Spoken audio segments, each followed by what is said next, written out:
Hello friends, welcome to target online exam. आज हम discussion करेंगे सीडीपी। क्वेश्चन पेपर आपका 28 दिसंबर 2022 का है। आप लोग वीडियो को लास्ट तक जरूर देखिएगा। आज डिस्कशन करेंगे सीडीपी और इसके बाद में नेक्स्ट क्लास में हम डिस्कशन करेंगे ईवीएस का। तो चलिए स्टार्ट करते हैं। क्वेश्चन नंबर फर्स्ट है, बचपन से वयस्कता के परिवर्तन काल का समय कौन सा है? इसका आंसर यहाँ पर क्या होगा? प्रारंभिक बाल्यावस्था या माध्यमिक बाल्यावस्था या पूर्व संक्रियात्मक अवस्था या किशोरावस्था। फर्स्ट का आंसर यहाँ पर 4 सही है। फर्स्ट का आंसर यहाँ पर क्या हो जाएगा? 4। नेक्स्ट है, निम्नलिखित में से किसके लिए स्थूल गमक कौशल के उपयोग की आवश्यकता होती है? देखिए, सूक्ष्म कहा जाता तो यहाँ पर क्या हो जाता? सुई में धागा डालना। ठीक है, अब यहाँ पर क्या कहा है? स्थूल गमक कौशल। इसका आंसर यहाँ पर 4th सही हो जाएगा, चलना और दौड़ना। नेक्स्ट है, सामाजिकरण की प्रथम संस्था क्या होती है? सभी को पता है कि परिवार है। और द्वितीयक में क्या है? मीडिया है। द्वितीयक में क्या है? मीडिया है। द्वितीयक में मीडिया है। तो आपका आंसर यहाँ पर क्या सही हो जाएगा?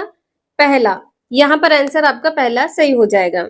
नेक्स्ट है, यह मान्यता है कि भौतिक वस्तुएं जैसे गुड़िया, कार में सजीव गुण होते हैं, क्या कहलाती है? सजीव गुण किस में होते हैं? जीववाद सोच में होते हैं। 4th का आंसर यहाँ पर पहला सही हो जाएगा, जीववाद सोच। नेक्स्ट है, अभिकथन दिया गया है, 4 वर्षीय रिया लंबे और चौड़े 2 बर्तन में एक ही समय में समान मात्रा में पानी डालते समय बर्तनों की ऊंचाई और चौड़ाई को एक ही समय में ध्यान नहीं रख पाती है। 2 बर्तन है, एक लंबाई में है और दूसरा चौड़ाई में है और दोनों में समान मात्रा में पानी डाला जाता है। कारण यहाँ पर दिया गया है कि जीन पियाजे के अनुसार यह संज्ञानात्मक विकास के पूर्व संक्रियात्मक चरण में है, इसलिए वह ध्यान नहीं रख पाती है। आपका आंसर यहाँ पर पहला सही है, ए और आर दोनों सही है। आर ए की व्याख्या करता है। नेक्स्ट है, संकेतों व अन्य तरीकों द्वारा बच्चों को जरूरत पड़ने पर मदद करना किसका उदाहरण है? मदद करना किसका उदाहरण है? 6 का आंसर यहाँ पर क्या सही हो जाएगा? पहला, पाण। नेक्स्ट है, बच्चों की शिक्षा के लिए वाइगॉत्स्की के सिद्धांत का अनुप्रयोग प्रस्तावित करता है। इसका आंसर यहाँ पर क्या सही हो जाएगा? 7th का। सहयोगात्मक अधिगम है, क्रिया प्रसूत अधिगम है, रटंत अधिगम है, निष्क्रिय अधिगम है। रटंत और निष्क्रिय यहाँ पर होगा नहीं। क्रिया प्रसूत किससे संबंधित है? स्किनर से। तो यहाँ पर आपका आंसर क्या सही हो जाएगा? सहयोगात्मक अधिगम से। पहला आंसर यहाँ पर सही है।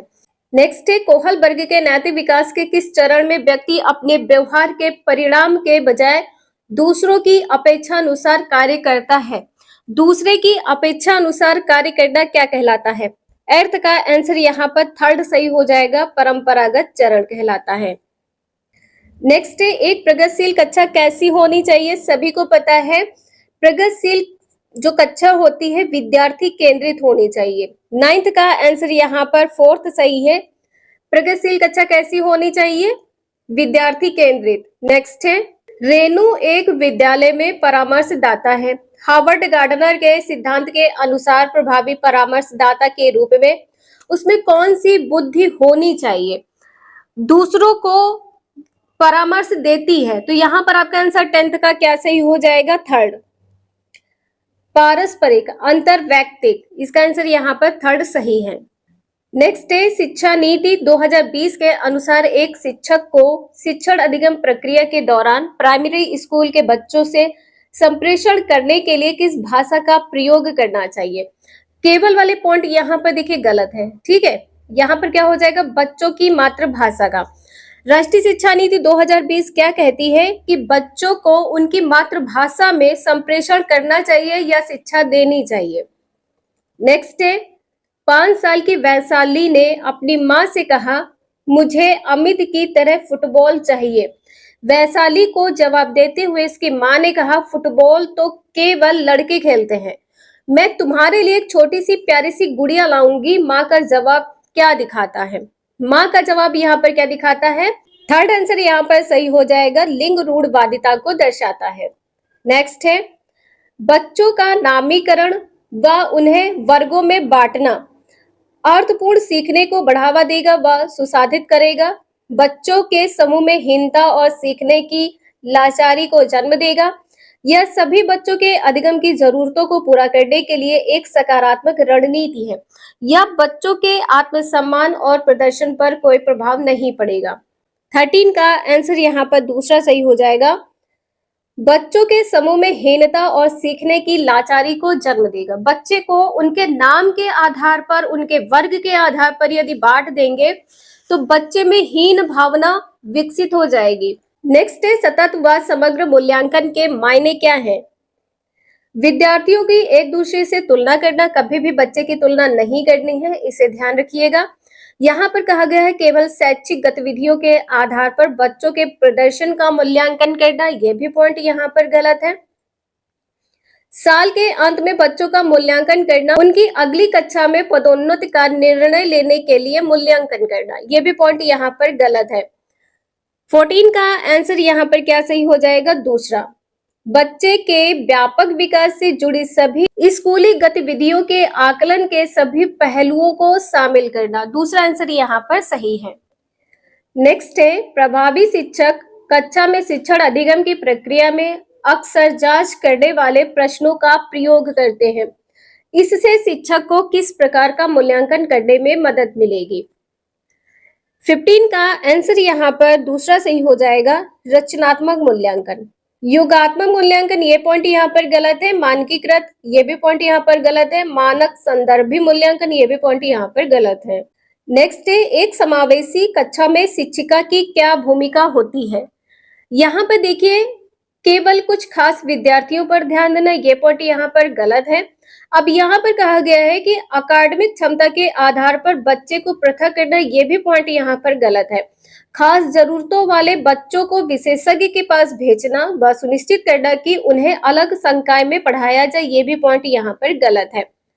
16 का आंसर यहाँ पर पहला सही है, बच्चों की विविध जरूरतों का पता लगाना व उनका ख्याल रखना।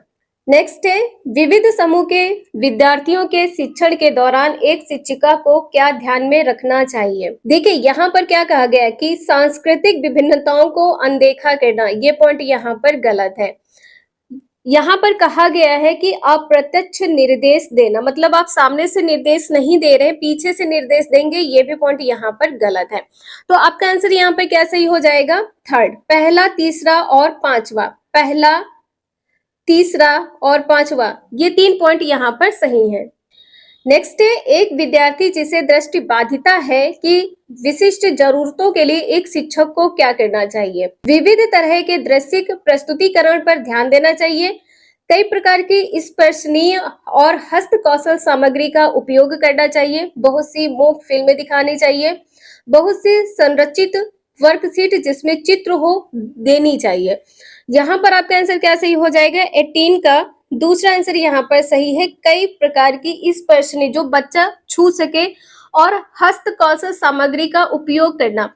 नेक्स्ट है सामाजिक अंतःक्रिया और मौखिक संप्रेषण में चुनौती किसका विशिष्ट अभिलक्षण है। 19 का आंसर यहाँ पर क्या सही हो जाएगा, स्वलीनता का, अवधान न्यूनता, अति सक्रियता विकार।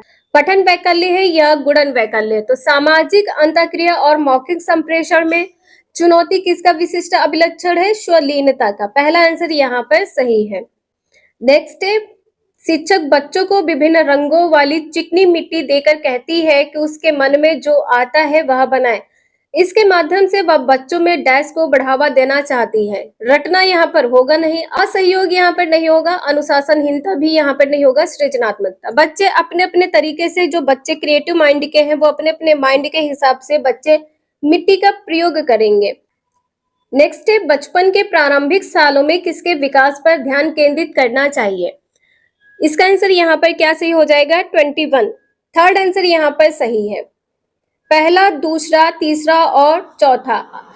अमूर्त तर्क यहाँ पर नहीं होगा। बचपन के प्रारंभिक वर्षों में शारीरिक कौशल, सामाजिक कौशल, संज्ञानात्मक क्षमता, संवेगात्मक क्षमता, ये चारों पॉइंट यहाँ पर सही है। नेक्स्ट है रचनावादी कक्षा में अर्थपूर्ण सीखना है, जानकारी के भंडारण व उपयोजन से होता है, अन्वेषण व अंतःक्रिया के दौरान खोज की प्रक्रिया है, इनाम व सजा के प्रयोग से होता है। इनाम व सजा के प्रयोग से, ये पॉइंट यहाँ पर गलत है। बारंबार वेदन तथा अभ्यास से होता है, ये भी पॉइंट यहाँ पर गलत है। 22 का आंसर यहाँ पर दूसरा सही है। अन्वेषण व अंतःक्रिया के द्वारा खोज की प्रक्रिया है। नेक्स्ट है, एक शिक्षिका एक बच्ची जो एक अवधारणा को समझने में असमर्थ है के साथ मिलकर काम करती है, उसे इशारे देती है। तो यहाँ पर बच्चे को सहारा दिया जा रहा। आपका आंसर यहाँ पर क्या सही हो जाएगा? पाण। सहायता देना क्या कहलाता है? पाण कहलाता है। पहला आंसर यहाँ पर सही है। नेक्स्ट है, अभिकथन दिया हुआ है, एक शिक्षिका कक्षा को संवादात्मक बनाने के लिए बच्चों के आसपास के पर्यावरण से उदाहरण शामिल करती है। तर्क दिया हुआ है, सामाजिक सांस्कृतिक संदर्भ की सीखने में महत्वपूर्ण भूमिका है। सही विकल्प यहाँ पर क्या सही होगा? 24 का पहला आंसर यहाँ पर सही है। ए और आर दोनों सही हैं। आर ए की सही व्याख्या करता है। नेक्स्ट है, निम्न में से क्या बच्चे के समस्या समाधान में बाधा उत्पन्न करेगा? समस्या को सही से पहचानना, समस्या को स्पष्टता से परिभाषित करना, या पहले सुलझाई गई मिलती जुलती समस्याओं के बारे में सोचना, या वस्तुओं के इस्तेमाल के पारंपरिक तरीके पर स्थिर रहना। यहाँ पर जो स्थिर रहना है ये बाधा उत्पन्न करेगा। फोर्थ पॉइंट यहाँ पर सही है। नेक्स्ट है, कथन दिया हुआ है, विद्यार्थियों द्वारा की गई गलतियां व त्रुटियां शिक्षकों व विद्यार्थियों की असफलता को दर्शाती है, जो बिल्कुल गलत है। बच्चों में खुद से सोचने की क्षमता नहीं होती है तथा उनके सीखने को सुनिश्चित करने के लिए उन्हें लगातार निर्देश देने पड़ते हैं। ये दोनों पॉइंट यहाँ पर गलत है। ए और आर दोनों यहाँ पर गलत है। नेक्स्ट है, निम्नलिखित में से कौन सा भाव नहीं है? स्मृति है, क्रोध है, प्यार है, भय है। यहाँ पर भाव क्या नहीं होगा? स्मृति। पहला आंसर यहाँ पर सही है। क्रोध, प्यार और भय ये सभी क्या है? भाव है। नेक्स्ट है, प्राथमिक शिक्षिका अपने विद्यार्थियों में आंतरिक अभिप्रेरणा को बढ़ावा देने के लिए क्या कर सकती है? यहाँ पर कहा गया है कि हर विद्यार्थी के हर एक प्रयास की प्रशंसा, अवांछित व्यवहार को दंडित करें, विद्यार्थियों में प्रतिस्पर्धा को बढ़ावा देकर, बच्चों को सीखने में आनंद की अनुभूति को प्रोत्साहित करके। इसका आंसर यहाँ पर क्या सही हो जाएगा? 28। फोर्थ आंसर यहाँ पर सही है। बच्चों को सीखने में आनंद की अनुभूति को प्रोत्साहित करके। देखिए यहाँ पर क्या कहा गया है कि विद्यार्थी के हर एक प्रयास की आप उसकी प्रशंसा करेंगे जो नेगेटिव है।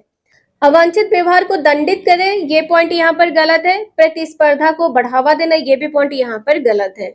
नेक्स्ट है, बच्चे का समग्र शारीरिक व मानसिक स्वास्थ्य अधिगम है। क्या है यहाँ पर बताना है? शारीरिक व मानसिक स्वास्थ्य अधिगम में क्या करता है? 29 का आंसर यहाँ पर फोर्थ सही हो जाएगा, को सुसाधित करता है। नेक्स्ट है, रूही का मानना है कि उसने ठीक से पढ़ाई नहीं की जिसके कारण उसके विज्ञान की परीक्षा में अच्छे नंबर नहीं आए, जबकि वह विज्ञान में बहुत अच्छा प्रदर्शन कर सकती है। रूही अपने प्रदर्शन का आरोपण किस कारक को कह रही है? पर्यावरण कारक है, योग्यता की कमी है, कोशिश की कमी है, कठिन भाग्य है। थर्ड सही हो जाएगा, कोशिश की कमी है। देखिए यहाँ पर क्या कहा है कि ठीक से पढ़ाई नहीं की थी। रूही का मानना है कि उसने ठीक से पढ़ाई नहीं की थी, तो उसने कोशिश नहीं की थी। ये 30 क्वेश्चन आपके यहाँ पर कंप्लीट होते हैं। वीडियो यूजफुल लगे लाइक करें, चैनल को सब्सक्राइब करें एंड शेयर करें। Thank you for watching this video.